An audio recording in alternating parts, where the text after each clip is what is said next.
Hello, everyone, and welcome to another My Music. My name's Graham.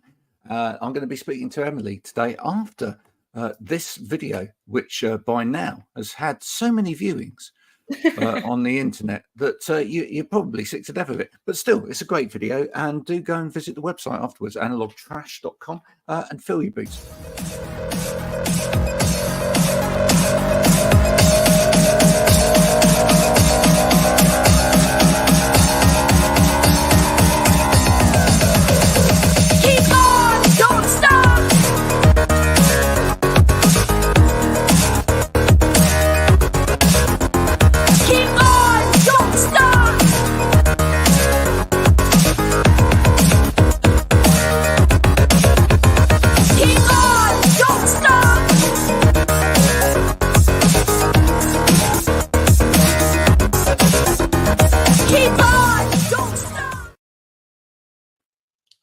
Emily, thanks for joining me.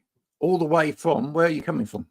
I'm from Germany, and I'm currently in Germany, actually. Oh, fantastic. Whereabouts in Germany? So right now I'm in Munich. Oh, yeah. Lovely. Is that where you're from in Germany originally, or are you from? I was brought up in Stuttgart, which is the less fancy version of Munich, in my opinion. It's also in the south. But yeah, my mom moved to Munich like 2 years ago, so now I'm here. Wow. What was life like growing up in Stuttgart? Well, it was very musical because I had, since my dad is like in the music industry, he works in the music industry, I got to sing in a lot of his bands and like do a lot of musical things. So yeah, it's not as big as Munich, Stuttgart, but it is very musical. So yeah. And what sort of music, for people that don't know you, what sort of music was that you were doing growing up? So my dad has a function band agency. So I was literally brought up with that. Like I remember watching the band when I was like 7 years old, like being like behind the stage watching the band.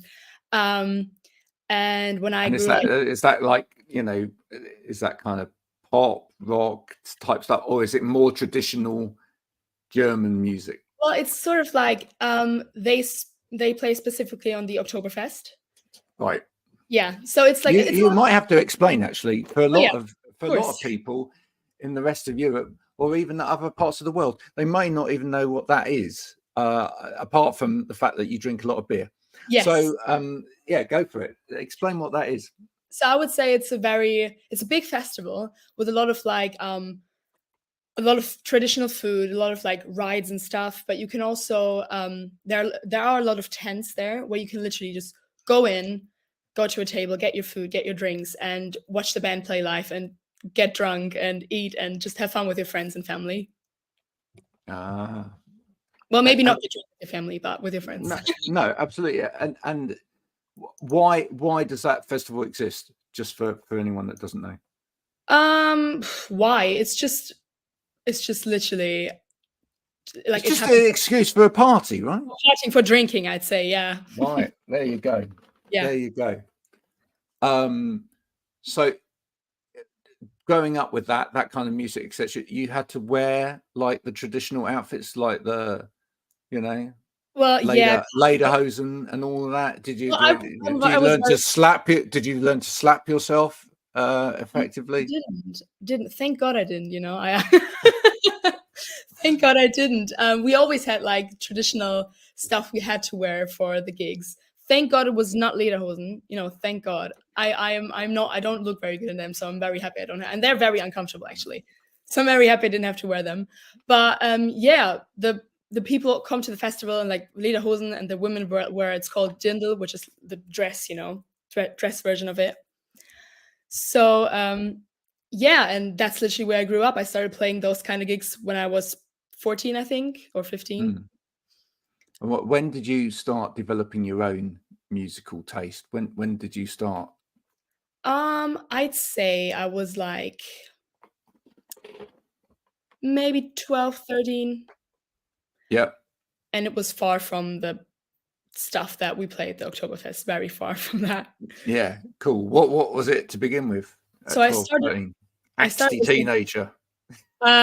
I started listening to a lot of like Bon Jovi, stuff like that. What was it? Bon Jovi. I listened to a lot of like Metallica. I listened to a lot of Scorpions, stuff like that. But and then when I was like a bit older, like 14, 15, I had this massive obsession with Queen. I Really? Yes, I Okay. don't know where it came from. It probably came from my dad. He likes old school music. He likes Queen. He loves the Beatles, and I just had a crazy obsession. I got all their vinyls. I got all their CDs. I got books about them. I got posters about them. I watched every documentary about them. Yeah. Um, so yeah, I learned how to play their songs on piano, on guitar. I just listened to them all the time. So yeah, There's nothing wrong with that. absolutely. Um, what what was it about Queen that kind of captured your imagination? I think it was their diversity, like the way they literally did everything. They combined opera with rock. They did, well, rock, pop. They did piano. They had operatic sections. They had guitar solos. They had heavy songs. They had acoustic songs. They had slow songs, piano songs. They had everything, and I just love that so much. I also really love the harmonies. I'm a big Mhm. harmony girl, so There's a madness about Queen that I think is quite endearing that you perhaps don't necessarily get with some other bands. It's absolutely. some of those other bands that you mentioned before are great rock bands with Mhm. with really great lead vocalists, etc. But actually, they're quite straight talking in the way that they deliver their music. Absolutely. It's of a genre or whatever. And Queen were just always playing with Mhm. music and sort of, you know, almost almost not taking music seriously, but very seriously at the same time, because it's not easy stuff to sing or play or whatever. So it's quite virtuoso, but it has that frivolous element to it. And then when did you first start writing for yourself? Well, I'd say that after that, I started getting really inspired by a completely different kind of music. Like I started getting into like grunge rock music, like Pearl Jam, Soundgarden, stuff like that. Same time, I discovered my love for Paramore, and it was just like completely different from all the Bon Jovi stuff and all of that, you know. And I was like, whoa, that exists. I love that. So I was like, I didn't really write music until I moved to London, actually. And I suddenly was surrounded because I moved there to go to uni, and suddenly I was surrounded by all those artists and songwriters, and I was like, "Hold on, I can do that too." Yeah. Yeah, And because you had the background talent and you'd actually learned to play, etc. How many instruments do you play? well, I play piano, guitar, and bass, but I'm not like pro Mm. at them. I just, yeah, I do it for fun. But yeah, Enough, enough to put a tune together, etc. absolutely, yeah. What's your songwriting process like then? I mean, do you flesh out the whole thing when you're writing a song, or do you just come up with the rough sort of underpinning of a song, and then are you the kind of person that looks for other people to polish it? I absolutely am. So I started actually the first. I'm only releasing my first song ever, and I did it with my boyfriend, who is a producer, and also a vocalist, instrumentalist. He does everything. Um, Good and he catch then. yes, yes, yes, it really is. And he kind of pushed me towards doing it, and I was like, "Oh, I can't write songs. I'm not good. My songs are not good." And he was like, "Emily, you need to just show me a song." And I was like, "I don't wanna. I don't wanna." So he kind of forced me to do that. I'm very happy that he did. So he listened to one of my songs and he was like, "This is not bad at all." So we sat down and he was like, "Let's do this." And we just started writing a song, like from my demo that I had, like 1.5 minute demo that I recorded with my flatmate in his bedroom. You know, um, and And then we that's it. yeah, that's Yeah. it. Song happened, and I was like, "Whoa, that's how it works." Okay. What did that teach you about the sort of songwriting process? That you don't have to like the song doesn't have to be perfect the second you write it. You can write a song and then you can put it aside and you can go back to it whenever you feel like it. If that's a week later, a month later, a year later. I had songs that I wrote 2 years ago and I left them and then I went back to them 2 years later, and I was like, I'm gonna make something out of this, and then a song happened. I think that's the same for any creative process, and it's really interesting how people struggle with understanding, how perhaps how good they are. I write a lot of content for people, and I talk to people all day long about how they could perhaps just improve their content, or they could improve maybe a video if they produce a video, and it can be very little things, just sometimes, like someone sent me something last week, and they generated this piece of writing they'd written about a subject, and I went, yeah, but actually that's not the beginning of it, this line is, and just changing the shape, taking a bit there and moving that to the front, and making that hook come in first, or putting different songs together, taking the verse from that song, the chorus from that song. Absolutely. Yeah, it's just it's having that eye/ear for what actually contributes or makes something really good, as opposed to making something that is okay, but and I think actually a good producer can probably make something that's not that great at all into a reasonable song. But I think if you've got a reasonable song, they can make it really great. Yeah, I think it turned out amazing. Like we literally went from like a very bad quality Logic production that I did myself, to a really, really good produced, like well-produced song. Yeah. For anybody that hasn't heard it, give us an idea about what this song sounds like. So it's called Between the Lines, and it literally talks about the fact that I struggle to write songs and to put my it's perfect, actually. Topic. To put my emotions, or to just put my emotions into music or into words, actually, because I'm foreign and I struggle a bit with the lyric writing part of it. So that is what I wrote it about. I was like, that is just the perfect topic for me, the perfect first song. So it's very heavy, because I myself, like I said, was influenced by all this heavy music.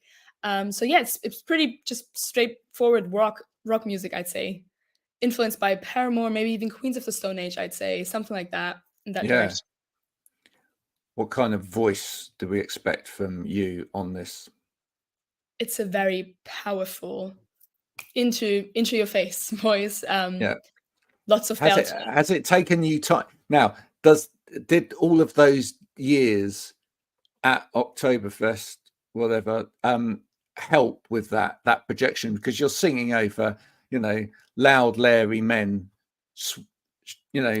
swigging their beers and sort of grunting away in the background. Presumably you had to learn to kind of project in order to, Yeah, absolutely. It was a long process. There was times when I wasn't singing very healthily, but I worked on that. I had vocal lessons, and now it's literally, yes, it did influence me a lot.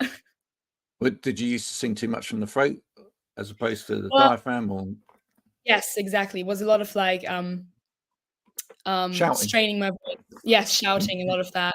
But that was when I was younger, and now thankfully I learned how to do it, and my voice is naturally very raspy. I went to the doctor and everything to check it out, because I once had a vocal teacher who was like, "Are you sure that's fine? Go to the doctor." And I was like, "Okay, I will do." So everything's good.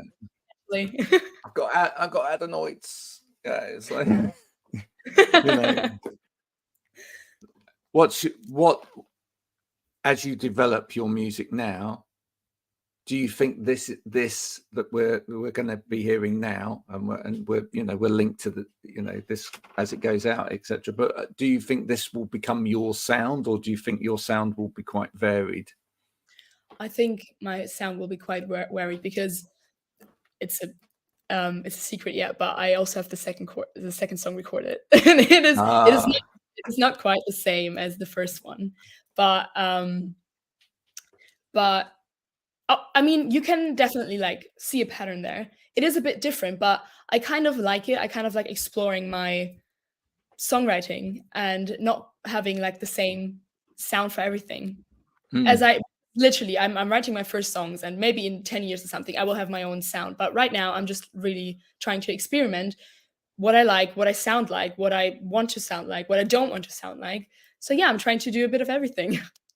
As a young artist, one of the things that I'm quite interested in with that, because I've met a lot of young artists coming through this program, and I think one of the only struggles that a lot of young artists then have is they want to produce quite varied that music. They don't necessarily want to be tied to a genre. They want to be genre fluid in terms of what they produce, which is quite right. And I think actually, as listeners, we probably like that from artists. I mean, Queen wouldn't have been as massive as Queen were. Let's go back to Absolutely. that as an influence if they didn't, 1 minute sort of like do sort of things like that they did, like Brighton Rock, which was Yes. almost like the beginning of speed metal. And then you had the symphonic stuff and the opera type stuff, and the laterally on more electronic stuff, etc. Mhm. But social media and the platforms that you have to release this stuff on then try and really narrow you down in I terms do. of what you are. Do you find that problematic at all? Yes, yes, I do, and I think there's a whole you have to have an image, you have to have, but not only the image is not only musical, the image is literally your image, you have to have a certain style, a certain vibe, you have to have a certain TikTok page and a certain Instagram page, and you have to wear certain clothes and stuff like that. And obviously, like, if I'm already dressing and behaving the way I do, and it like feeds into the kind of music that I do, that's great. But like if I have to start dressing a certain way or doing certain things, saying certain things to have that kind of image, I think that is a bit problematic, because in the end it's not authentic, and that's, in my opinion, what music is about: authenticity. Yeah. Have you had any interesting conversations around that with your parents or your boyfriend, or have you had different opinions coming in on that? Well, not really different opinions, but I did talk a lot about it with friends and with my boyfriend. Like, we're all trying to, we're all the people that I went to uni with, we're all trying to release some music and like create a following on TikTok and stuff, because that is nowadays what gets you views, what gets you listeners, Mm. TikTok, Instagram. And I know, like, my flatmate, she's doing music as well, and she's like, oh, oh, it's just so like tiring. Like, when you have a normal job, when you have a normal life, when you have things to do, and then you need to also do TikToks and stuff. It can be very fun to like promote it. When you're excited about your music, it is very fun. But sometimes it's just like it feels like a chore to do. Yeah. Do you think, and again, I spoke to an artist about this the other day, do you think one of the things that might save you in that is to actually find something outside of the music that you can align yourself with, that allows you to tell a narrative that's not necessarily about the music but helps promote you at the same How, time? how do you mean? Like, So, because I think everybody's got like something else about them other than music, right? I mean, look at Brian Cox, for example. Brian Cox was a musician. Before he was known as a physicist, he was in Dream. He was the keyboard player, but he had that angle to go on, and I think some artists have done particularly well at maybe taking up a political line, or they may have taken up like a conversational line around a particular thing that's of interest to them I get outside of the music. I get what Yeah, you mean. A big influence for me is, I don't know if you know Hayley Williams from Paramore. She's a big yeah, influence. Also, not only in terms of music, in terms of her political views, in terms of her personality. She's literally my favorite singer in the world. And but like, I think what people love about her is the fact that she is not just a musician, not just a vocalist, but a person. Like, she's a personality. She has that very unique personality that that's very that draws people to her. yeah. Absolutely. And even down to, like, you know, on the last Paramore album, whatever, doing the Yeah, squash face, and you know, it's kind of, even that's like a statement, isn't it, about absolutely. It absolutely is. just how we perceive, you know, our female artists to be. You know, I mean, she's gone for years and years and years being photographed as kind of a sex symbol or whatever, to kind of, it's almost a denouncement of that in a way, and say, look, actually, I want you to look at the music, I don't want you to look at me, Absolutely. per se, which is great. So maybe that is her statement, you know, in itself, you know, being like, look at my music, don't look at me as a woman. Yeah, You know, yeah, which is great. which is amazing. I think it's a really important question that artists, young artists like yourself, just kind of starting out, really need to think about, which is, what other narratives define me other than the music itself? And the reason being is because I think that then feeds into the content, and it helps you develop content which you won't get bored about as well, because that grind of, like, next single, the single after that, here's a clip of this, here's that, you know, not only for you but for the viewer on looking to that, gets boring. And I think that, you know, those artists that actually develop that other narrative, that you go, that, you know, they want to talk to you about this, and this is, you know, this is what this is about, and your link back to them through getting to know them, but also the music comes into play with that as well, becomes really important, you know.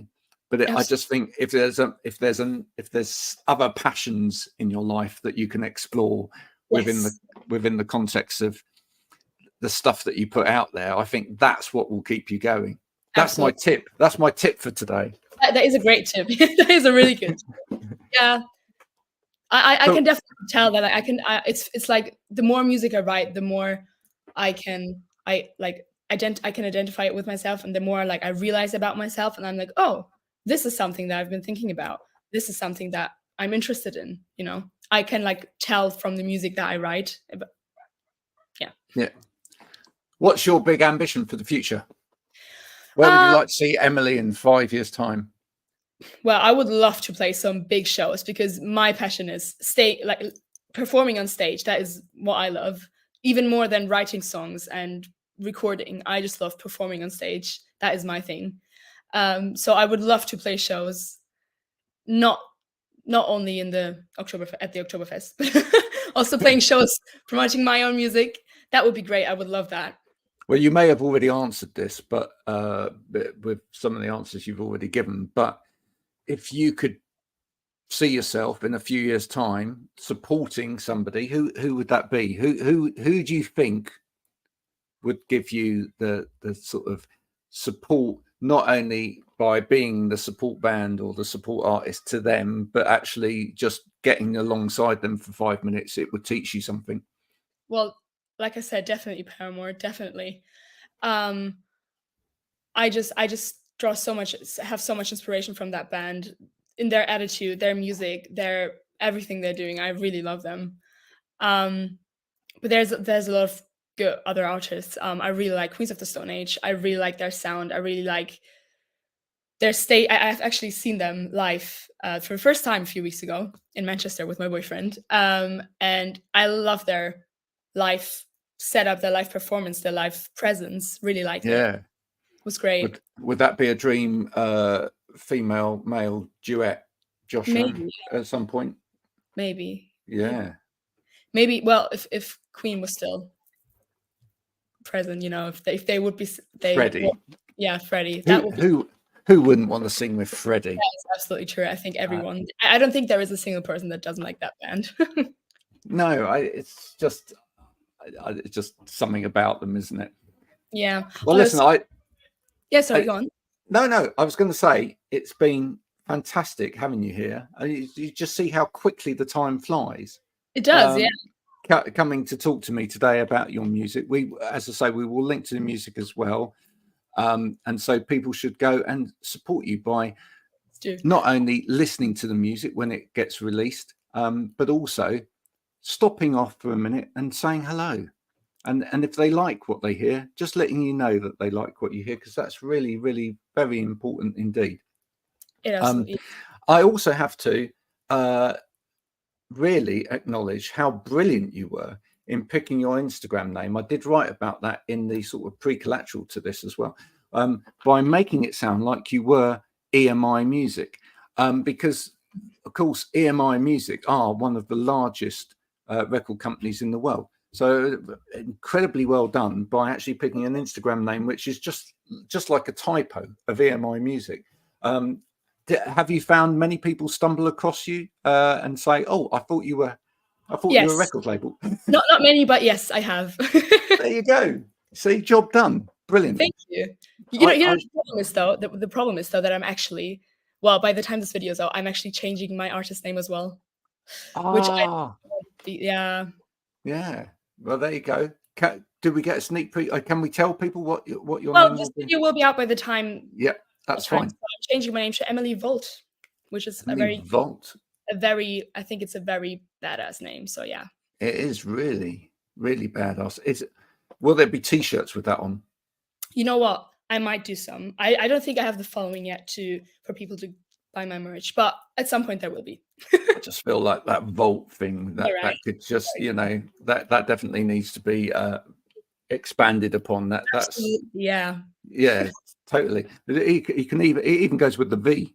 You know what? That's very true. Yeah, that's it. Yeah, you could get people doing like a variation of exactly, a variation of that, which is that.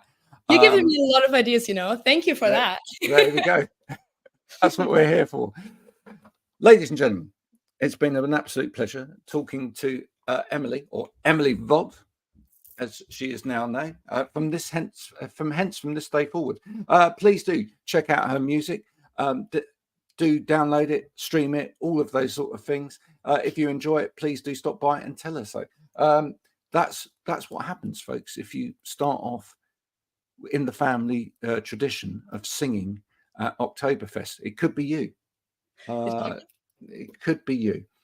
Emily, until next time, thank you so much for joining us today. Thanks, audience, for joining us today as well. I hope you've enjoyed this little conversation. Please do check out all of the artists that have come through here. And of course, Emily, your song will be added to the My Music podcast playlist as well, which is now standing at a gigantic almost 19 hours.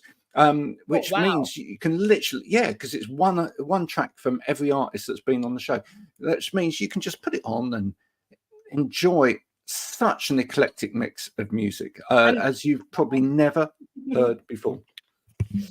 You were going to say? I said I'm going to do that now. I'm going to go and do that now. Yeah, please do. Absolutely.